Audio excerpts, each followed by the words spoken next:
Hi friends, welcome to Vasista 360 the world of English. English నేర్చుకోవడం మీ లక్ష్యం అయితే నేర్పించడం నా బాధ్యత.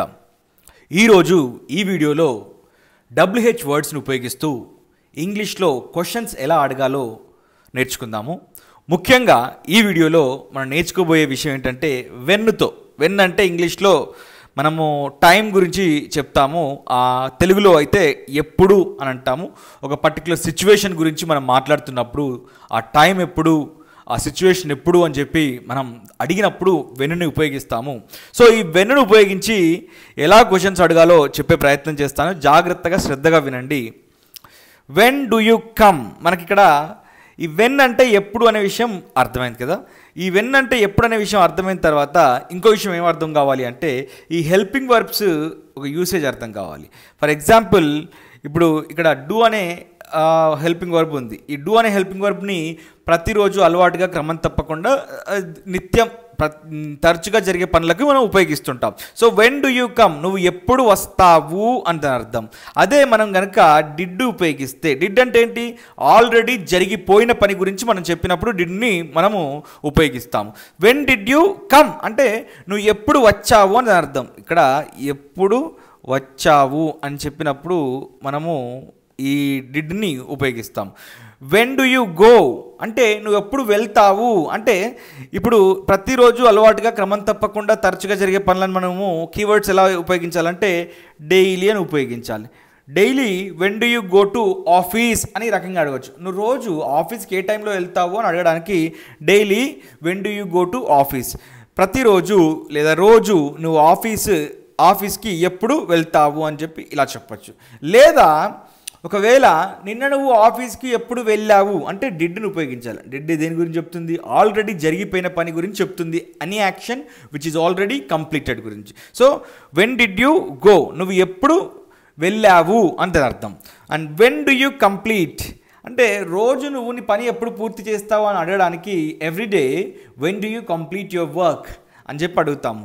రోజు నువ్వు ఎప్పుడు నీ పని పూర్తి చేస్తావు అని చెప్పడానికి ఇలా ఉంటుంది. అదే కనుక మనం డిడ్తో ఉపయోగిస్తే, డిడ్ అంటే ఏంటి, ఆల్రెడీ జరిగిపోయిన పని కదా. మరి అప్పుడు ఎలా చెప్పాలి, when did you complete your work అంటే నీ పని ఎప్పుడు పూర్తి చేశావు అని అర్థం. So when do you wake up or get up, మనం వేకప్ అయినా లేకపోతే గెటప్ అయినా ఉపయోగించినా కూడా ఒకటే. నువ్వు రోజు ఎప్పుడు నిద్రలేస్తావు అని దాని అర్థం.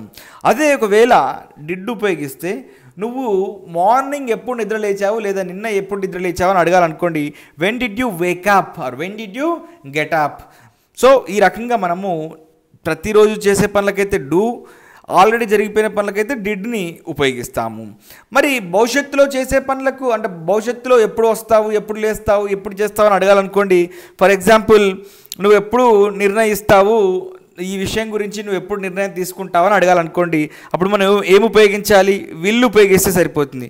వెన్ విల్ యూ డిసైడ్, నీవు ఎప్పుడు నిర్ణయిస్తావు అని అర్థం, ఫ్యూచర్ గురించి. అదే రెగ్యులర్గా అయితే డూతో చెప్తే సరిపోతుంది. అదే జరిగిపోయి ఉంటే డిడ్తో చెప్తే సరిపోతుంది. సో ఇది ఒక్కటి మనం బాగా గుర్తుపెట్టుకోవాలి. నీవు ఎప్పుడు ప్రకటిస్తావు, వెన్ డు యూ డిక్లేర్, ఎప్పుడు ప్రకటించావు, వెన్ డిడ్ యూ డిక్లేర్. నీవు ఎప్పుడు విడుదల చేస్తావు, వెన్ డు యూ రిలీజ్, నువ్వు ఎప్పుడు విడుదల చేశావు, ఆల్రెడీ జరిగిపోయిన పని గురించి అయితే చేశావు ఆర్ చేశావు అని చెప్పినప్పుడు మనము డిడ్తో చెప్తాము. సో ఏదైనా పని అలవాటుగా చేసి అంటే తరచుగా జరిగితే డూ డస్తో చెప్తాము, జరిగిపోయిన పని అయితే డిడ్తో చెప్తాము, భవిష్యత్తులో అయితే విల్తో చెప్తాము. అండ్ ఎప్పుడు కూడా మనకి స్ట్రక్చర్ ఒకటే ఉంటుంది, అదేంటో చెప్తాను. అదేంటంటే స్ట్రక్చరు ఫస్ట్ ఎప్పుడు WH వర్డ్ వస్తుంది. ఈ WH వర్డ్ తర్వాత మనకు హెల్పింగ్ వర్బ్ వస్తుంది. హెల్పింగ్ వర్బ్ ఏదైనా కావచ్చు, do, does, did, am, is, are, was, were, can, could, may, might, shall, will, should, must, would ఏదైనా కావచ్చు. దాని తర్వాత సబ్జెక్టివ్ ప్రొనౌన్ వస్తుంది. I, we, you, they, he, షీట్లో ఏదైనా కావచ్చు. ముఖ్యంగా మీరు మీరు మీరు అని చెప్పి క్వశ్చన్స్ అడుగుతుంటాం కాబట్టి మనం ఇక్కడ యూ అని తీసుకోవడం జరిగింది. కొన్నిసార్లు హీ, షీట్తో కూడా కొన్ని ఎగ్జాంపుల్స్ ఇచ్చాను, చివరి వరకు చూస్తే అర్థమవుతుంది. సో ఇక్కడ సబ్జెక్టివ్ ప్రొనౌన్ తర్వాత వర్బ్ని మనము అప్రాప్రియేట్ ఫామ్లో తీసుకోవాలి. ఇక్కడ V1 ఫామ్ కాబట్టి V1 ఫామ్లో తీసుకున్నాం. నీవు ఎప్పుడు దానం చేస్తావు అంటే వెన్ డు యూ డొనేట్. నీవు ఎప్పుడు బయలుదేరుతావు, when do you depart or when do you start. నీవు ఎప్పుడు జమ చేస్తావు నా డబ్బుల్ని, when do you deposit my money. నీవు ఎప్పుడు సహాయం చేస్తావు, వెన్ డు యూ హెల్ప్. నీవు ఎప్పుడు పెంచుతావు, వెన్ డు యూ ఇంక్రీజ్, నీవు ఎప్పుడు తెలియజేస్తావు, వెన్ డు యూ ఇన్ఫార్మ్, నీవు ఎప్పుడు తింటావు, వెన్ డు యూ ఈట్, నీవు ఎప్పుడు బోధిస్తావు. సో ఇప్పుడు నీవు అని చెప్పి నన్ను అడగడానికి కొంచెం ఏకవచనంలో సంబోధించడానికి ప్రాబ్లం అనుకుంటే, నాకంటే చిన్న ఏజ్లో ఉన్న వాళ్ళు మీరు అని కూడా ఉపయోగించవచ్చు, కానీ ఇంగ్లీష్లో మనకు యూ ఒకటే ఉంటుంది ఇక్కడ.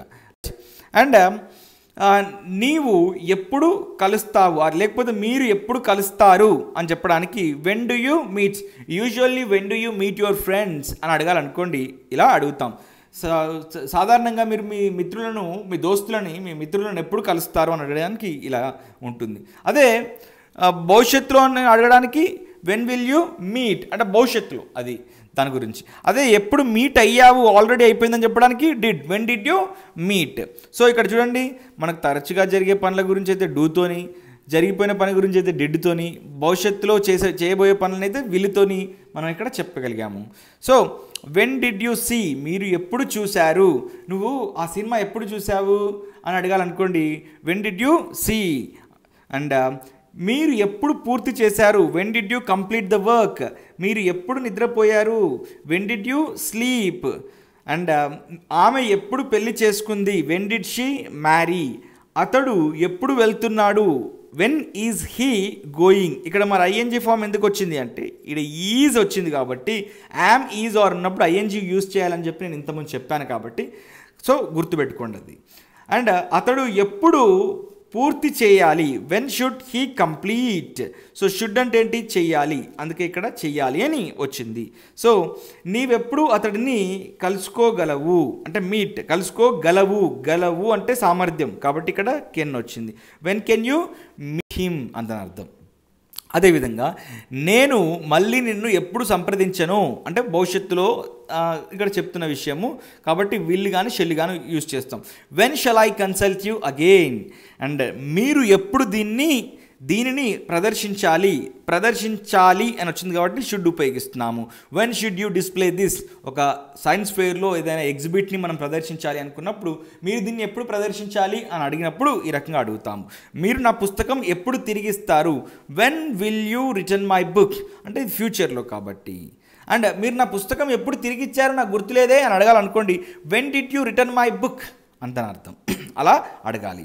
అండ్ వారెప్పుడు పాల్గొంటారు, వెన్ ఆర్ దే పార్టిసిపేటింగ్. మరి ఐఎన్జీ ఎందుకు వచ్చింది ఇక్కడ, ఎందుకు వచ్చిందంటే ఆర్ ఉంది కాబట్టి మనకు తెలుసు యామ్ ఈజ్ ఆర్ ఉన్నప్పుడు ఐఎన్జీ యూజ్ చేయాలి.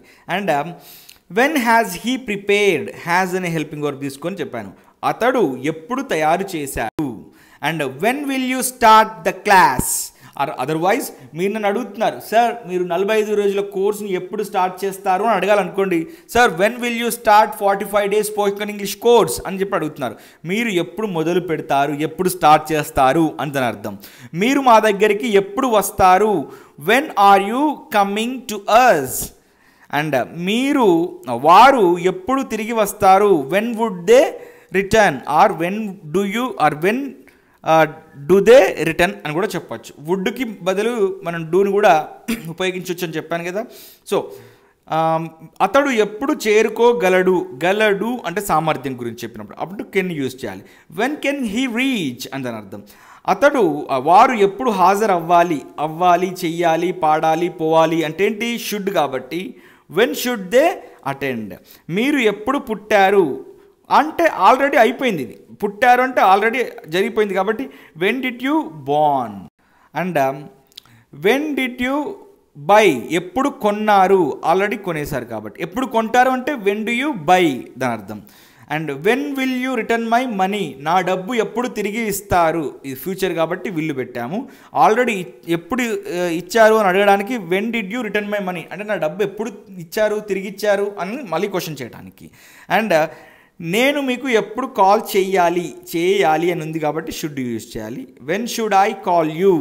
అండ్ మీకు ఈ ఉద్యోగం ఎప్పుడు వచ్చింది, when did you get this job అంటే వచ్చింది ఆల్రెడీ అయిపోయింది కాబట్టి. ఆమె ఎప్పుడు పెళ్లి చేసుకుంటుంది, భవిష్యత్తులో కాబట్టి when will she marry. And వారెప్పుడు భోజనం చేస్తారు, రోజు వారు ఎప్పుడు భోజనం చేస్తారు అని అడగడానికి daily when do they, daily కాబట్టి అంటే రెగ్యులర్గా జరుగుతుంది కాబట్టి డూ యూజ్ చేసాం. When do they take meals. When will your father send you money? మీ నాన్నగారు నీకు డబ్బు ఎప్పుడు పంపుతారు? మీ సోదరుడు ఎప్పుడు వస్తాడు? అంటే రాలేదు, ఫ్యూచర్లో వస్తాడు కాబట్టి when will your brother come? And నీవు కోల్కతాకు ఎప్పుడు వెళ్తావు? When do you go to Kolkata? Or ఇక్కడ ఇలా కూడా అడగవచ్చు, ఇంకా వెళ్ళలేదు కాబట్టి ఎప్పుడు వెళ్తావు అని అడగడానికి when will you go to Kolkata or Chennai somewhere? And when do you go to bed? అంటే ఇది ప్రతిరోజు నిద్రపోయే విషయాన్ని మనం బెడ్ అంటాం కదా. When do you go to bed or when do you sleep అని కూడా అడగొచ్చు కదా. సో మీరు ఎప్పుడు నిద్రపోతారు అని చెప్పడానికి ఇలా ఉంటుంది. When do you read news paper or something novels? మీరు ఎప్పుడు చదువుకుంటారు లేదా నీవు ఎప్పుడు చదువుకుంటావు దాని అర్థం. అండ్ ఇప్పుడు మళ్ళీ ఒకసారి చెప్తున్నాను, జాగ్రత్తగా శ్రద్ధగా వినండి. మనకు స్ట్రక్చర్ ఏంటి? ఫస్ట్ WH వర్డ్, ఆ తర్వాత మనకి నెక్స్ట్ రావాల్సింది ఏంటి? Helping verb. ఆ తర్వాత మనకు నెక్స్ట్ రావాల్సింది ఏంటి? Subjective pronoun. ఆ తర్వాత మనకు నెక్స్ట్ రావాల్సింది ఏంటి? వర్బ్. సో ఈ రకంగా ఇక్కడ మనకు చూడండి, helping verb, subjective pronoun and verb ఇక్కడ కనబడుతుంది చూడండి. సో ఇదే స్ట్రక్చర్ని మనం ఫాలో కావాలి ఎప్పుడు కూడా, ఇంకా అంతే. సో నెక్స్ట్ మీకు ఇప్పుడు ఒక హోంవర్క్ ఇస్తున్నాను. ఆ హోంవర్క్ మీరు చేయండి, ఖచ్చితంగా చేయండి. మీరు చేయలేకపోతే నేను దానికి ఆన్సర్ నేనే చెప్తాను మీకు, కానీ ఖచ్చితంగా మీరైతే ట్రై చేయాలి. సో అతడు ఎంత దూరం వెళ్తున్నాడు? దీన్ని ఇంగ్లీష్లో ఎలా అడుగుతారు, క్వశ్చన్ చేస్తారు అనే విషయాన్ని మీరు కామెంట్ సెక్షన్లో మీకు వచ్చింది ఏదో ఒకటి తోసింది చేయండి. ఇక్కడి నుండి మీ ఇల్లు ఎంత దూరం? దీన్ని కూడా కామెంట్ సెక్షన్లో కామెంట్ చేయండి. నీ వయస్సు ఎంత అని అడగడానికి, ఇప్పుడు పిల్లలు ఉంటారు, నీ వయసు ఎంతమ్మా అని అడుగుతాము, వాళ్ళని ఎలా అడుగుతారు? ఏది బాగుంది? ఇప్పుడు రెండు వస్తువులు ఉన్నాయి, ఈ రెంట్లో ఏది బాగుంది అని అడగాలనుకోండి, అప్పుడు మనం యూస్ చేస్తాం. సో ఇంగ్లీష్లో చెప్పండి వీటన్నిటిని కూడా ఇంగ్లీష్లో క్వశ్చన్స్, ఈ అన్నిటికీ ఇంగ్లీష్లో క్వశ్చన్స్ని మీరు కింద కామెంట్ సెక్షన్లో కామెంట్ చేయండి. ఈ వస్తువు ధర ఎంత? ఒక షాప్కి వెళ్ళారు మీరు, ఆ షాప్లో ఈ వస్తువు ధర ఎంత అంకుల్ అని అడుగుతున్నారు. సో అప్పుడు ఎలా అడుగుతారు ఇంగ్లీష్లో? Hope you understand well. Thank you for giving this opportunity. All the best.